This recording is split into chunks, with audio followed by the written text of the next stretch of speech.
जिस तरह के हालात और दंगाइयों का बर्ताव दिख रहा है, मुझे 2002 की याद आ रही है।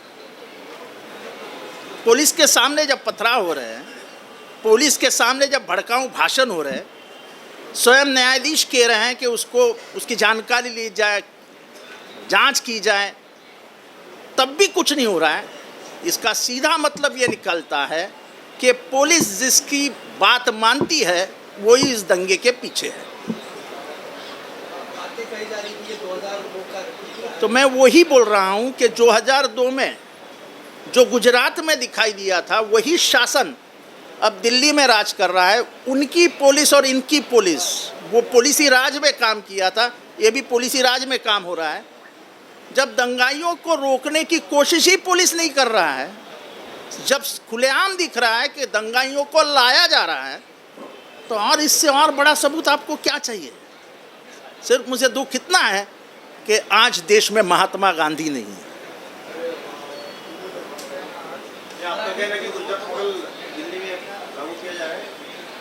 मैं नहीं कह रहा हूँ, जो सबूत वहाँ वो खुद पुलिस दे रहे हैं, वो स्पष्ट रूप से बता रहे हैं कि हम गुजरात को दिल्ली में लाएंगे।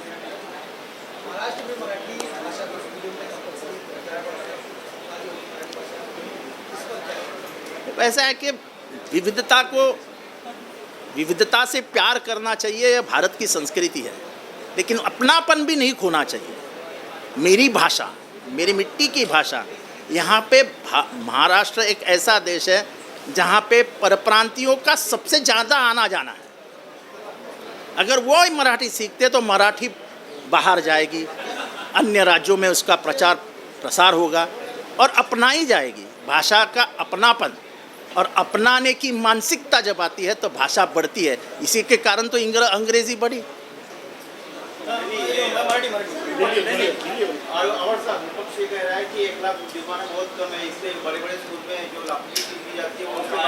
कम से कम हमने कानून तो किया।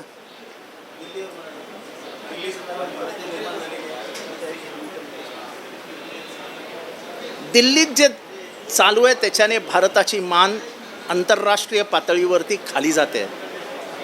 दिल्ली हे आमचं राजधानी आहे। राजधानीमध्ये आत्तापर्यंत 34 मृत्यू आणि पोलिसांचं अकार्यक्षमता समोर येताना दिसत असताना तुम्ही शासनाला बाजूला काढू शकत नाही। कुठला पोलीस अधिकारी कुठल्या खात्याचं ऐकतात, ते खातं कोणाकडे आहे?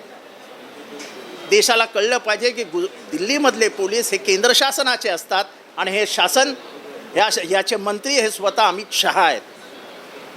त्यामुळे गुजरातमध्ये जे 2002 साली झालं ते कोणाच्या नेतृत्वाखाली झालं, त्याच्यात पोलिसांची भूमिका काय होती हे जगाला माहिती आहे।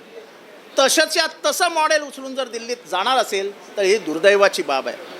आत्तापर्यंत कुठलीही ठोस कारवाई नाही। न्यायालयाने हस्तक्षेप केल्यानंतर न्यायालयांच्या न्यायाधीशाची बदली करणं, पोलिसांच्या समोर दगडफेक करणं, पोलिसांच्या समोर गोळीबार करणं आणि सर्वात महत्त्वाचे म्हणजे दंगलखोर बसमध्ये बसून दिल्लीच्या बाहेर येतानाचं शूटिंग माध्यमांकडे असतं, माध्यमांच्या प्रतिनिधींना मारणं, हे सगळं शर्मेनी मान खाली घालणार आहे। आणि मला वाटतं की एकच मनात वेदना आहे की आज देशात महात्मा गांधी नाहीत। असं आहे की मराठी भाषा प्रचार आणि प्रसारासाठी तिचं शिकणं खूप महत्त्वाचं आहे।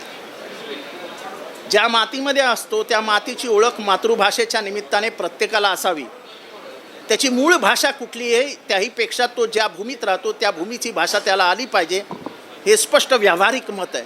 आणि एकदा भाषा आली की तो जर परप्रांतीय असला तरी तो बाहेर जाऊन पण त्या भाषेचा प्रचार आणि प्रसार करू शकतो। आणि त्यामुळे जगभरामध्ये इंग्रजी वाढली।